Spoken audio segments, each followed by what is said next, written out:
దేవుడి కొత్త సంవత్సరంలో మనల్ని నిలవబెట్టినందుకు దేవునికి మనము మహిమ ఘనత చెల్లిన గాక. ఆయనకే మహిమ ఘనత కూడా. మనము దేవుడు మనల్ని ఎలా సజీవ రెక్కలలో ఉంచి ఉన్నాడంటే, ఆయన కాపుదల ఉన్నదంటే మనము ఆయన ఇచ్చిన కృప వల్లనే ఇలా ఉండగలుగుతున్నాం. ఎంతో మంది నిద్రించి ఉన్నారు, ఎంతో మంది దేవుని రాజ్యంలో చేరి ఉన్నారు. కానీ మనల్ని ఎలాగ ఉంచాడని, మనల్ని ఎందుకు నుంచి ఉంటాడు? ఆయన కార్యము మనము చెయ్యాలని, ఆయన మన ఎడల ఏదో సాధించాలని, ఏదో చెయ్యాలని దేవుడు మనల్ని ఇలాగ ఉంచాడు. కొత్త సంవత్సరం కరోనా వచ్చింది, అందమైన వాళ్ళు చనిపోయారు, డబ్బున్న వాళ్ళు చనిపోయారు, ఎంతో మంది చనిపోయారు. కానీ దేవుడు ఎందుకు పనికిరాని పాత్రలను మనల్ని ఇలాగ నిలబెట్టి ఉన్నాడు. అంటే ఇలాగ నిలబెట్టి ఉన్నాడంటే ఆయన కృప మన మీద ఉన్నట్టే కదా, ఆయన దయ మన మీద ఉన్నట్టే కదా. ఆయన కృప, ఆయన దయ మనకు ఉన్నది కాబట్టి మనం ఏం చెల్లించాలి దేవునికి? ఏమిచ్చి దేవుని రుణం మనం తీర్చుకోగలము? ఏమిచ్చి అయినా మనం దేవుని రుణం తీర్చుకోలేము. ఎంత చేసినా కూడా వ్యర్థమే. ఆయన రూపాన్ని ఇచ్చాడు, ఆయన జీవం ఇచ్చాడు మనకి. కానీ నూతన సంవత్సరంలో మనకి అనేకమైన ఆశీర్వాదములు ఇస్తానన్నాడు. ఆయన దయా కిరీటము మన పైన ఉంచుతానంటున్నాడు. మెట్టెలు తత్తరిల్లిన, కొండలు కూలిపోయినా సరే ఆయన కృప మనలను విడిచిపోదు అని అంటున్నాడు. ఎప్పుడు కూడా విడిచిపెట్టను, ఎప్పుడు కూడా మిమ్మల్ని త్రోసివేయను అని అన్నాడు. కీర్తనలు 96 మొదటి నుంచి 13 వచనాలు ఇలాగ. యెహోవా మీద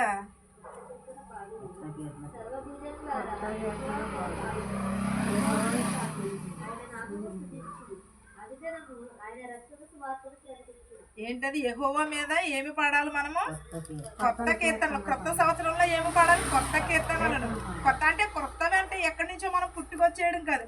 దేవుడు వాక్యం ఎంత చదివినా కూడా కొత్తగానే ఉంటుంది, ఎంత పాటలు పాడినా కూడా కొత్తగానే ఉంటుంది. అంటే అవి ఎప్పుడు పాడినా అదే మనం రోజు మాట్లాడుకుంటాం, మనం రోజు చూస్తాము. అవన్నీ ఎలా ఉంటాయి? పాతగా ఉంటాయి. కానీ దేవుని వాక్యం అంటే పాతది లేదు. పాతవి గతించిపోను, కొత్తవి ఆయన నూతన వాయన అన్నాడు. అంటే పాతవి గతించిపోవడం అంటే, పాతవి ఏమి గతించిపోతాయి? మన హృదయంలో పాప జీవితంలో విడిచిపెట్టమని, పాతవి అనగా. అంతేగాని దేవుని విడిచిపెట్టమని కాదు, దేవుని వాక్యమును విడిచిపెట్టమని కాదు. యెహోవా మీద క్రొత్త కీర్తనలు పాడుడి అని అన్నాడు.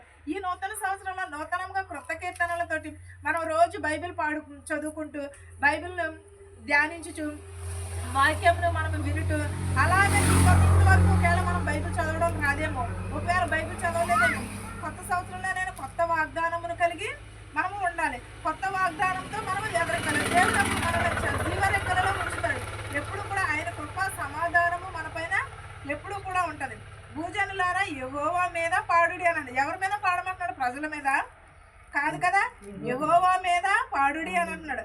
సర్వజనులారా యెహోవా మీద పాడుడి, యెహోవా మీద పాడుడి, యెహోవా నామమును స్తుతించుడి, ఎప్పుడు అనుదినమును కూడా ఆయన రక్షణ సువార్తను ప్రకటించుడి అంటున్నాడు. యెహోవా మీద పాడమంటున్నాడు, యెహోవా నామమును స్తుతించమంటున్నాడు. ప్రతి నిత్యము కూడా నిమిషమును కూడా యెహోవా రక్షణ సువార్తను ప్రకటించుడి అని అన్నాడు. మనం ఎవరినైనా సరే ప్రకటించే వాళ్ళని చూస్తే మనం ఏం చేస్తున్నాము? ఎగతాళి చేస్తున్నాం తప్ప. కానీ వారి మీద ఏదో ఒకలాగా ఏదో కానీ వాళ్ళని నిందించి వాళ్ళ మనసును బాధ పెట్టి ఒక మూల కూర్చోబెట్టాలని అనుకుంటారు తప్ప. కానీ వాళ్ళని ప్రోత్సహిద్దాము, లేకపోతే వాళ్ళని ఎదరికే పిలుద్దాము అని ఎవరైనా అనుకుంటున్నారంటారా? మీరు నేనంటే ఏదో ఇప్పుడు నేనంటే దేవుని సన్నిధిలోకి వచ్చాను, ఇప్పుడు వరకు మీరు చూసుండే ఉంటారు కదా, ఇప్పుడు వరకు మీకు తెలుసు కదా, ఎవరైనా ప్రోత్సహించారు దేవుని? అటు పాపం చేసినా తంటే, ఇటు ఇలా దేవుని వాక్యంలో ఉన్నా తంటే. కానీ ఇంక మనుషులు ఎలా బ్రతకాలంటారా? ఎలా ఉండాలి అంటే నీకు నచ్చినట్టుంటేనే వాళ్ళు బ్రతకాల. అలాగైనా ఇప్పుడు నీకు నచ్చినట్టున్నా కూడా ఏదో ఒక వంక పెడతానే ఉంటారు, ఏదో ఒకటి అంటానే ఉంటారు. కానీ దేవుడు ఏమన్నా అనుదినమును కూడా రక్షణ సువార్తను ప్రకటించుడి అన్నాడు. అన్యజనులలో ఆయన మహిమను ప్రకటించుడి, సమస్త జనములలో కూడా ఆయన ఆశ్చర్య కార్యములు ప్రచురించుడి అని అన్నాడు. ఎక్కడ? అన్యజనులలో ప్రకటించమంటున్నాడు రక్షణ సువార్తను, ఆయన మహిమను పరచమంటున్నాడు. సమస్త జనములను కూడా ఆయన ఆశ్చర్య కార్యములు ప్రచురించుడి అని అన్నాడు. ఆశ్చర్య కార్యములు అనగా దేవుడు 30 సంవత్సరాల నుంచి చెరువు దగ్గర ఉన్న ఒక అతన్ని స్వస్థపరిచాడు కదా, అవి ఆశ్చర్య కార్యములే కదా. కృంటివారిని బాగు చేశాడు. నువ్వు నేను బాగు చేయగలదుమా? లేకపోతే నువ్వు నేను లేవనెత్తగలదుమా? అది ఎవరికి? దేవునికే మహిమ, దేవునికే ఘనత. ఆశ్చర్య కార్యములని చేయగలవాడు ఆలోచనకర్త, నిత్యుడగు తండ్రి, సమాధానకర్త అయి ఉన్నాడు మన దేవుడు. అలాంటినప్పుడు ఆయనకే మహిమ ఘనత కూడా ఆయనకే. ఆశ్చర్య కార్యములన్నీ కూడా ఏం చేయమన్నాడు? ప్రచురించుడి అని అంటున్నాడు. ప్రతి ఒక్క కార్యమును కూడా ప్రచురించుడి అంటున్నాడు. అంతేగాని అన్యజనులమయ్యాను ప్రచురించమని అంటున్నాడు. కానీ మనం ముసలమ్మ ముచ్చట్లు కట్టి పెట్టుకోమని అంటలేదు, లేకపోతే రోడ్ల మీద కూర్చుని మనం కుర్చీలు వేసుకుని వీళ్ళ కోసం వాళ్ళ కోసం చెప్పుకోమనట్లేదు. ఆయన ఆశ్చర్య కార్యములు జరిగించుడి అని అంటున్నాడు. ఆయన రక్షణ సువార్తను ప్రకటించుడి అని అంటున్నాడు. చదువమ్మ.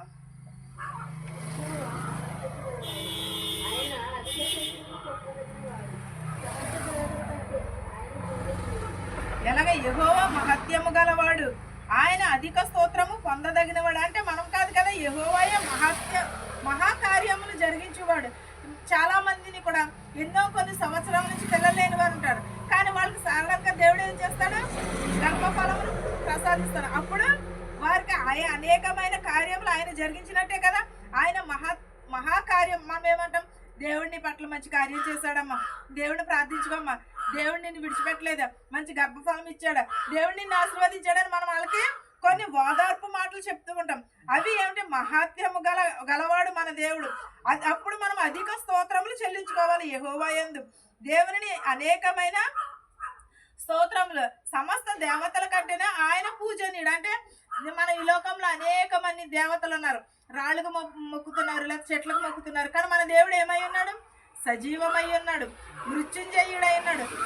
మృత్యువుని గెలిచిన దేవుడు మన దేవుడు. అలాంటి దేవుడు మనల్ని ఏమన్నా దేవుడిని స్తుతించమని అంటున్నాడు. అన్య దేవతల కంటే కూడా, విగ్రహముల కంటే కూడా దేవుడే నిజమైన వాడు అని అంటున్నాడు. చదువు.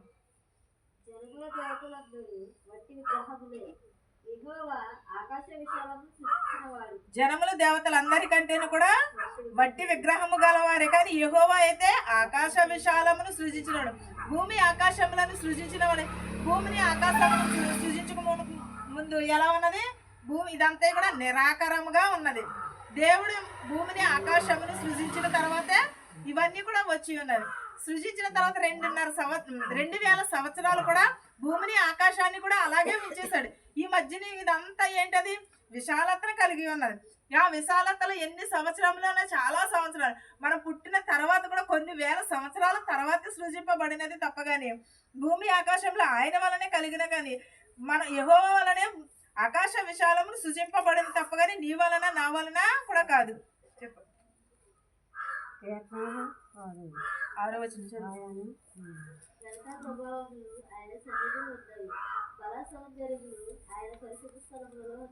ఎక్కడున్నవి ఘనతా ప్రభావములు? ఎవరి సన్నిధిలో ఉన్నాయి? నీ దగ్గర, నా దగ్గర ఉన్నాయా? నీ ఇంట్లోని, నా ఇంట్లోని ఉన్నాయా?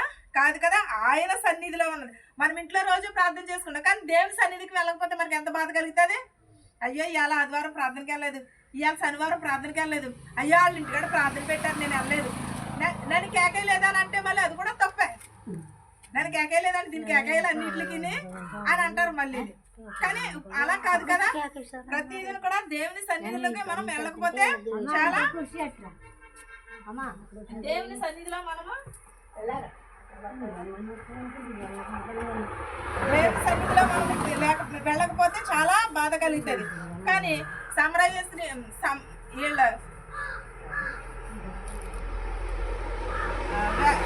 పరిశ్రయుడు సుందరిని ఎక్కడ ప్రార్థన చేశారు? వారింట్లో ప్రార్థన చేసుకునేవారు. కానీ దేవాలయం బయట ఉండి మోకరించి ప్రార్థన చేశారు. కానీ ఎవరు ప్రార్థన ఆలకించాడు? దేవుడు సుంకరి ప్రార్థన ఆలకించాడు. ఎందువలన? అతను చేసే ప్రార్థనలో స్వార్థం లేదు, అసూయ లేదు, వేషధారిన మాటలు లేవు, కుళ్ళి మాటలు లేవు, ఎవరిని హింసించే మాటలు లేవు. తన రక్షణ కోసము మాత్రమే తను అడిగి ఉన్నాడు. కానీ సుంకరి అయితే హెచ్చించుకున్నాడు. హెచ్చింపబడివారు తగ్గించబడునని అన్నాడు. తగ్గించబడవారు హెచ్చింపబడు. వీళ్ళిద్దరిని బట్టి కూడా అనేకమైనవి మనం నేర్చుకోవచ్చు. సుంకరి పరిశ్రయుడిని బట్టి తగ్గింపవారి కోసం నేర్చుకోవచ్చు, ప్రార్థన ఎలా చేయాలో నేర్చుకోవచ్చు, అనేకమైనవి నేర్చుకోవచ్చు వీళ్ళిద్దరిని బట్టి. కానీ ఎక్కడ మోకరించారు? వాళ్ళు దేవుని సన్నిధిలో కాదు, బయట ఉండి మోకరించారు. బయట ఉండి మోకరించి దేవుని సన్నిధిలో వాళ్ళు అడిగి ఉన్నారు.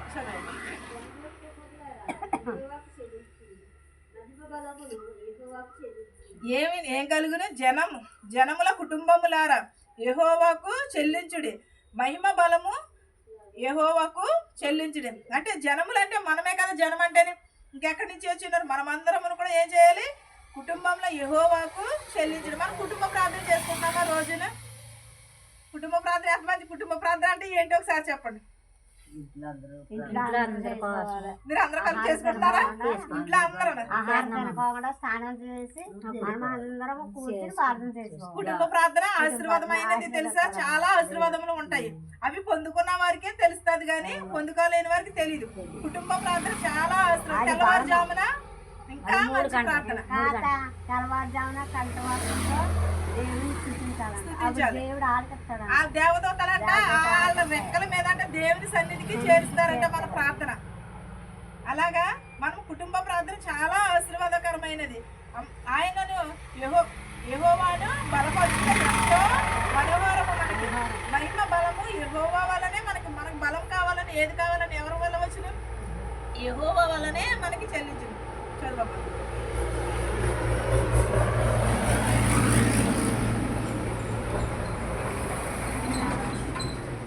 యెహోవా నామమునకు తగిన మహిమ ఆయనకు చెల్లించుడు. నైవేద్యములు తీసుకుని ఆయన ఆవరణంలోకి రండాడు. చాలా మంది కూడా ప్రార్థనకి వెళ్ళినప్పుడు మనము అన్నం వండుకున్నప్పుడు గుప్పుడు బియ్యం తీసుకుని పట్టుకెళ్తారు కదా. ఎందుకని పట్టుకెళ్తారు? అది ఇప్పుడు ఎవరు అట్టుకోతున్నారమ్మా?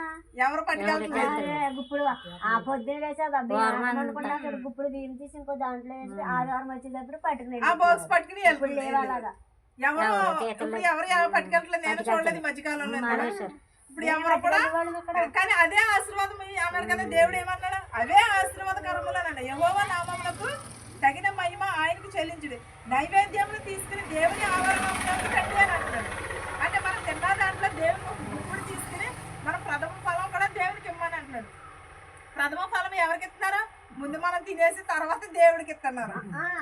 మనం అసలు వేయక ముందే ఆయన ఫలం మనం తీసేసుకోవాలి. తీసేసుకుని దిక్కునెట్టుకున్నప్పుడు మనం తినాలి. ఈ వారంటే వట్టికెళ్ళి వరం కదా దేవుని ఆవరణంలోకి తీసుకురమ్మన్నాడు. ఇవన్నీ కూడా శుక్రవారం మంగళవారం అని ఏం కాదు, ఆయన ఆవరణంలోకి రమ్మన్నాడు. నైవేద్యమును తీసుకుని ఆయన ఆవరణంలోకి రండి అని చెప్పుచున్నాడు.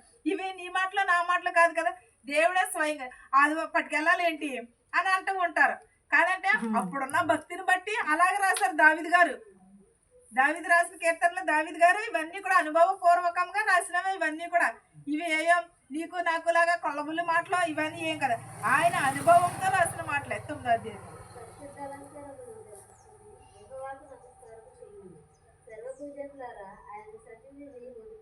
ఎలాగా పరిశుద్ధ కార్యములను ధరించుకున్నారు. పరిశుద్ధ కార్యములు ఎవరు ధరించుకుంటున్నారు? ఇప్పుడు పరిశుద్ధ అలంకారములను ధరించుకొని యెహోవాకు నమస్కారము చేయుడన్నాడు. పరిశుద్ధాత్మ కలిగిన వారు ఎవరున్నారు? ఎవరును కూడా పరిశుద్ధాత్మ దేవుడిచ్చిన మహిమను పొందలేకపోతున్నారు. ఎందువలన? పాపము చేయడం వలన దేవుడిచ్చిన మహిమను పొందలేకపోతున్నారు. ప్రతి ఒక్కరును కూడా దేవుడు ఒక్కడే, మహిమ ఒకటే, ఆయన వల్లనే కలిగి ఉన్నవి. రక్షణ మాత్రము ఒకటే, బాప్తిసము కూడా ఒకటే. కానీ ఆయన ఏమి కలిగి ఉండవాలన్నాడు? పరిశుద్ధ అలంకారములను ధరించుకొని యెహోవాకు నమస్కారము చేయడన్నాడు. సర్వజనులారా ఆయన సన్నిధిన వణుకుడి అని అన్నాడు. దేవుని సన్నిధికి వెళ్ళినప్పుడు ఎవరు భయభక్తులుగా ఉంటున్నారు? కూర్చుంటారు వీళ్ళ మీద వాళ్ళ మీద జోకులు, లేదా వీళ్ళ మీద వాళ్ళ మీద ఎవరొకరు ఏదో ఒకటి వెనకాల కూర్చుని అంటూనే ఉంటారు. కానీ ఏమన్నాడు? సర్వజనులారా ఆయన సన్నిధిని వణుకుడి అని అన్నాడు. దేవుని సన్నిధిలో వణుకుచు భయముతో భక్తితో కలిగి ఉండమన్నాడు. మన ప్రవర్తన జాగ్రత్తగా ఉండాలి. దేవుని సన్నిధిలో దేవుని వాక్యం చెప్పినప్పుడు మన చెవులు మాత్రమే పనిచేయాలి. మన చెవులు మాత్రమే దేవునికి అప్పగించుకోవాలి. మన హృదయము ఎక్కడుండాలి? వాక్యం మీద ఉండాలి. మన చెవులు చెప్పే వాక్యం మీద ఉండాలి. అంతేగాని చెవి గలవాడు వినుగాక అని అన్నాడు. చెవి గలవాడు విని రక్షణ పొందమని అంటున్నాడు. అంతేగాని వేషధారణకు మాత్రము లోనవ్వకూడదు అన్న పద్ధతి.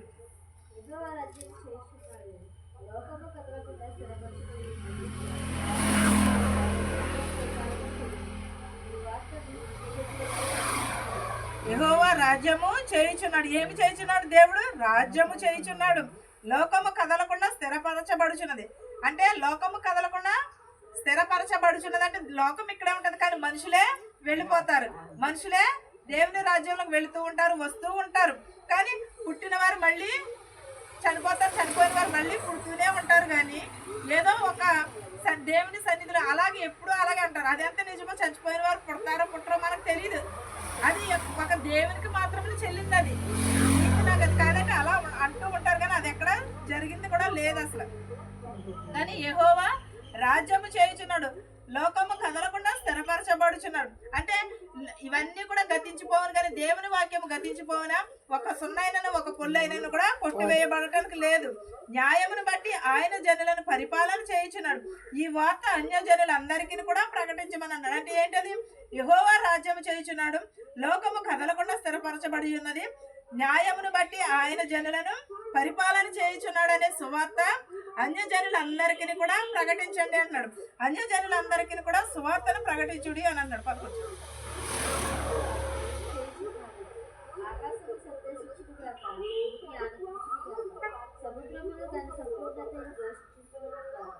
యెహోవా ఏమి చేయుచున్నాడు?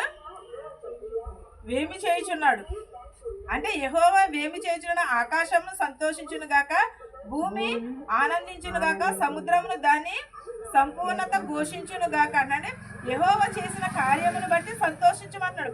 భూమి ఆకాశములను సృజించాడు కాబట్టి, సముద్రములను ఇవన్నీ కూడా సృజించాడు కాబట్టి సంపూర్ణతగా ఘోషించమని అన్నాడు. ఘోషించమని అని అనగా సంతోషమే, సంతోషించండి అని అన్నాడు. చదువు.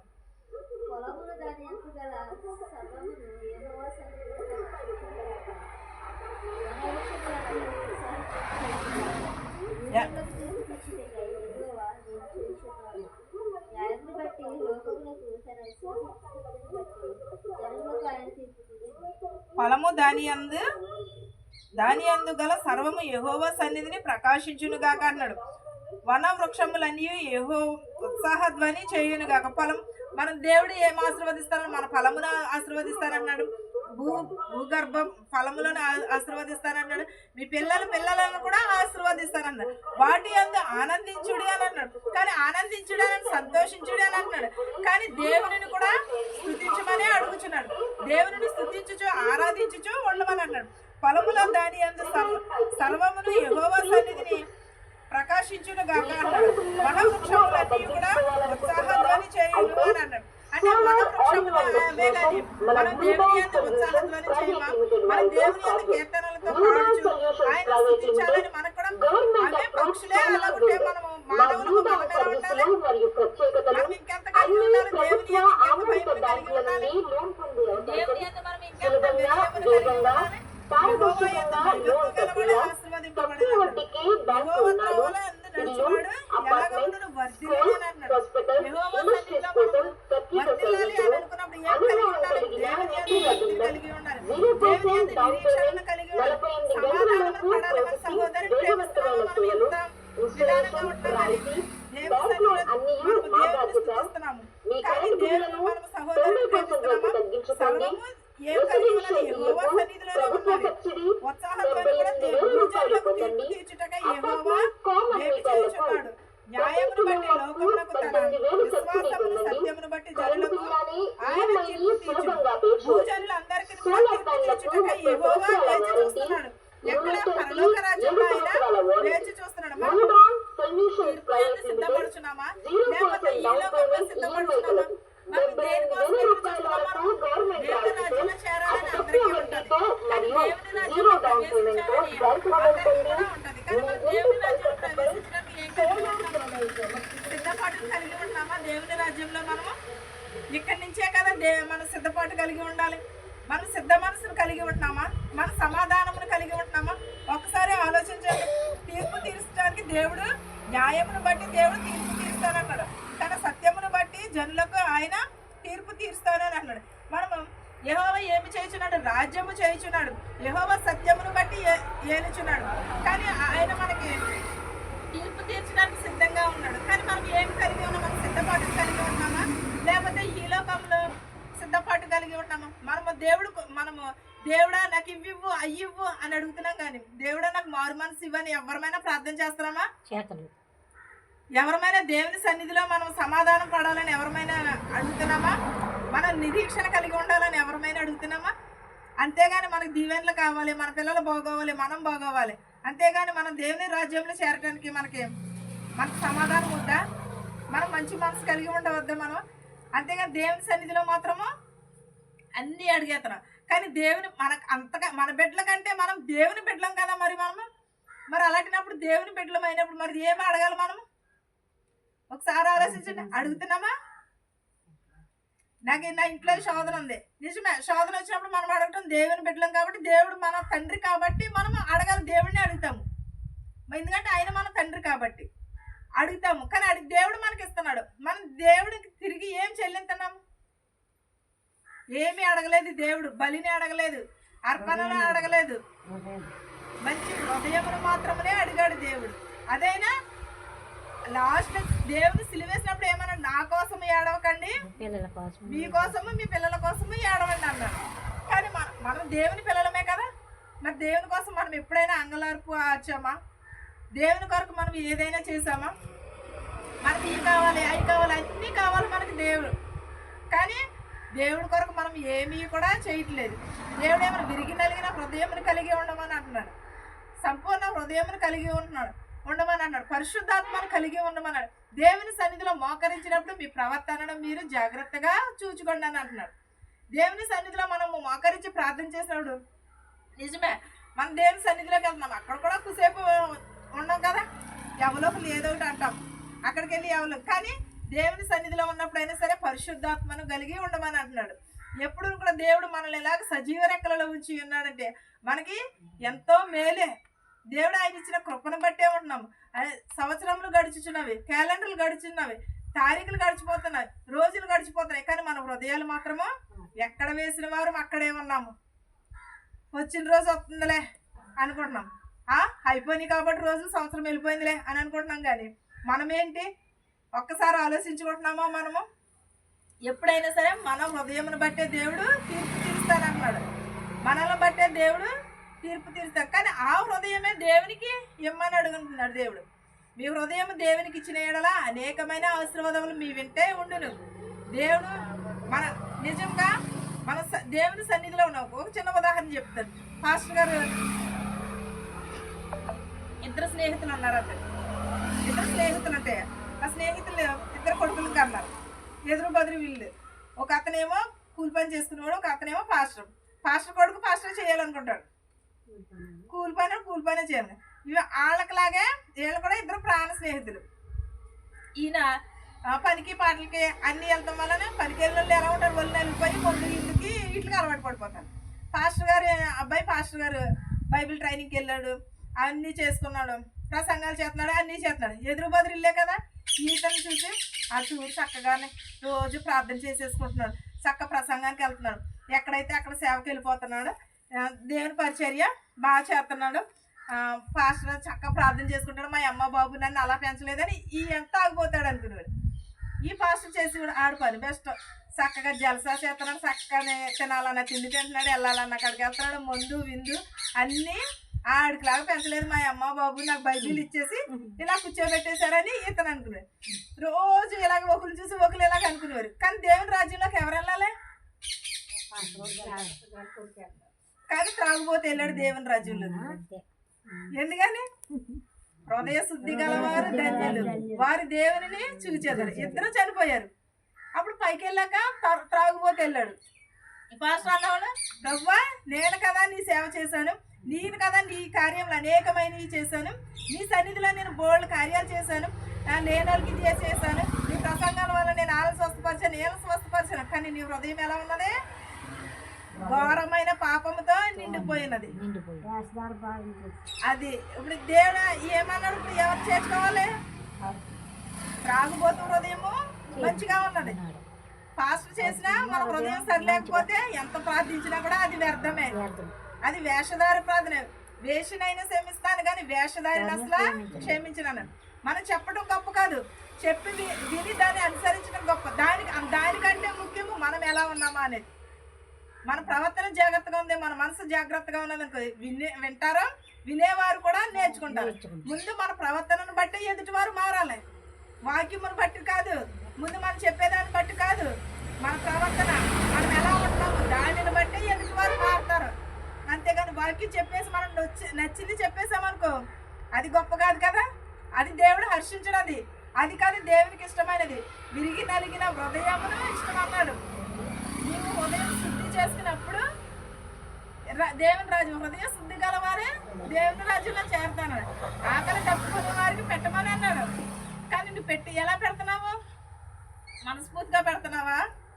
నేను పైన చూస్తాము, కానీ దేవుడైతే హృదయమును బట్టే దేవుడు తీర్పు తీరుస్తానన్నాడు. దేవుడు తీర్పు తీర్చడానికి దేవుని సన్నిధిలో సిద్ధముగా ఉన్నాడు. కానీ నువ్వు ఎలా ఉన్నావు ఒక్కసారి ఆలోచించుకో. నేను ఇది చెప్పేయడం గొప్ప కాదు, ఇందులో వాక్యాలు ఉన్నాయి, ఇవన్నీ చెప్పేస్తున్నాను, నాకు నోటికి వచ్చి చెప్పేస్తున్నాను. ఏది చెప్పేస్తాను అది కాదు కదా గొప్ప. ఏంటది? హృదయం ఉండాలి. మెయిన్ హృదయం శుద్ధిగా ఉంటే నీ హృదయమే దేవుని ఆలయం అన్నాడు. నీ మనసే దేవుని ఆలయం అని చెప్పాడు. అలాంటినప్పుడు మనము హృదయం శుద్ధి లేకుండా ఎంత ప్రార్థన చేసినా అది వ్యర్థమే. మనము తెల్లబట్ట కట్టేసుకున్నంతరానే మనం పరిశుద్ధులమైపోము. లేకపోతే మనం తలస్నానం చేసేసి అన్నీ చేసేసుకుని మంచి మంచి బట్ట కట్టేసుకుని మంచి బంగారం ధనం ఇవన్నీ సంపాదించుకున్నంతరానే మనము మంచి వారు అయిపోము. మన మెయిన్ హృదయ అంతరంగంలో చూచివాడు ఎవరు? యెహోవాయే. మనము పిండముగా ఉన్నప్పుడు మనము పిండముగా ఉన్నప్పుడు మనం ఏంటనేది దేవునికి తెలుసు. మనం రూపింపబడక మునిపే దేవునికి తెలుసు. కానీ ఒక్కసారి మన హృదయం మాత్రం శుద్ధిగా ఉండమని అంటున్నాడు. సంపూర్ణ ఆత్మతో సంపూర్ణ శక్తితో బలముతో దేవుని స్తుతించమన్నాడు. యెహోవా యందు భయభక్తులు కలిగి ఉండమని.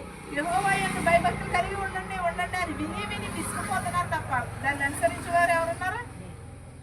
దాన్ని ప్రకటించేవారు ఎవరున్నారు? ప్రకటించడానికి అందరూ ప్రకటిస్తున్నారు, కానీ ప్రకటించేవారైనా దానిని బట్టి నడుచుకుంటున్నారా? యెహోవా యందు భయభక్తులు కలిగి ఉండమని అన్నారు. యెహోవా యందు భయభక్తులు కలిగి ఉండటమే దేవునికి ఇష్టమైన మార్గము, నీతి మార్గమే ఆయనకి ఇష్టము. విశ్వాసము అని అన్నారు. విశ్వాసం ఎక్కడున్నది? ఏ మనిషిలో ఉన్నది విశ్వాసము?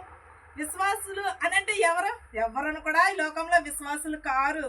అది విశ్వాసులు అని చెప్పడానికి మనం కూడా సరిపోము. మనం విశ్వాసులం అయితే వాళ్ళు కూడా విశ్వాసులు అవుతారు. మనం విశ్వాసులు మనలో లేనప్పుడు మనం ఎదుటి వారిని మనం విశ్వాసులు అంటానికి ఎవరి కాళ్ళే విశ్వాసులు. నా పరంగా నేను విశ్వాసురాలి, నేను అయమ్మ పరంగా ఆవిడ విశ్వాసురాలు, అయ్యప్ప పరంగా ఎవరి మధ్య వాళ్ళు విశ్వాసపరులే ఎవరి కాళ్ళే. కానీ దేవునికి తెలుసు కదా. ఇలా నేను విశ్లేషించి చెప్పేస్తున్నాను. నా హృదయం ఏంటో మీకు ఏమైనా తెలుసా? నా మనసులో ఏముందో మీకు తెలుసా? దేవునికి మాత్రమే తెలుసు ఎవరి హృదయంలో ఏమున్నదని. ఏంటంటే నోటికి వచ్చింది మనం మాట్లాడేటి, నోటికి వచ్చింది చెప్పాడు. ఇవన్నీ కూడా దేవుని రాజ్యంలో మనకు తీర్పు తీర్చినప్పుడు లెక్క అప్పగించుకోవాలి. తీర్పు కాలం సమీపంలో ఉన్నది. ప్రతి ఒక్కరమును కూడా మారు మనసు పొందాలి, మారు మనసును కలిగి ఉండాలి. దేవుని రాజ్యంలో చేరాలి అని అనుకుంటే ఇక్కడి నుంచే మనం సిద్ధపాటును కలిగి ఉండాలి. ఒకవేళ ఇంతవరకు సిద్ధపాటు లేదేమో, ఇక మీదటైనా ఈ కొత్త సంవత్సరం నుంచి అయినా సిద్ధపాటును కలిగి ఉందాము. ప్రతి ఒక్కరము కూడా దేవుని రాజ్యంలోకి వెళ్ళాలి. ధనవంతులు ఎవరు కూడా దేవుని రాజ్యంలోకి వెళ్ళరు. బేదలాజరై వెళ్ళాడు. ధనవంతుడు ఇద్దరు కూడా ప్రాణ స్నేహితులే, కానీ బేదలాజరై వెళ్ళాడు. ఎందుకని? హృదయమును బట్టి దేవుడు తీర్పు తీరుస్తానంటున్నాడు. మనం ఎప్పుడు కూడా తీర్పు కాలం సమీపంలో ఉన్నది, మన చుట్టూ జరుగుతున్నాయి, కానీ మన దగ్గరికే రాలేదనుకుంటున్నారేమో. కానీ కాదు, కొంచెం లేట్ అవ్వచ్చేమో. ప్రతి దేవుడు కూడా ఏమన్నాడు? మొత్తం అంతా ఒకేసారి నాశనం చేస్తానని అనలేదు. కొంచెంగా తెగుళ్ళ ద్వారాగా ఇలాగ నాశనం చేస్తానని. కాదంటే ఒకరిని చూసి ఒకరు సిద్ధపడతారేమో, మారు మనసు పొందుతారేమో. కానీ జనం ఏమనుకుంటారు? వాళ్ళ ఇంట్లోకి వచ్చింది కానీ నా ఇంట్లోకా, వాళ్ళ ఇంట్లో జరిగింది కానీ నా ఇంట్లో జరిగిందా, వాళ్ళ ఇంట్లోనే మా ఇంట్లోకి వచ్చినప్పుడు చూద్దాంలే అనుకున్నాను.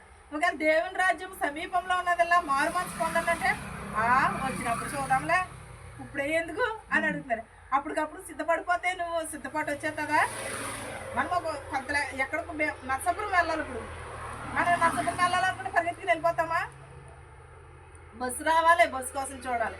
ఒకవేళ బండి మీద వెళ్ళాలి, బండిలో పెట్రోల్ ఉండాలి, బండి స్టడీగా ఉండాలి.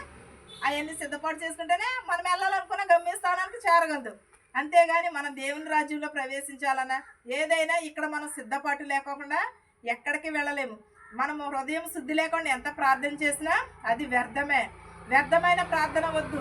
మనం భక్తి కలిగిన ప్రార్థన చేద్దాం. మనం నిజమైన రక్షకుడు యేసుక్రీస్తుని నమ్మిన ఎడల మన అందరికీ కూడా రక్షణ కలుగును. ఈ వాక్యము మీకును మాకును మనందరికీ తోడయ్యుండును కాక. ఆమేన్. ప్రార్థన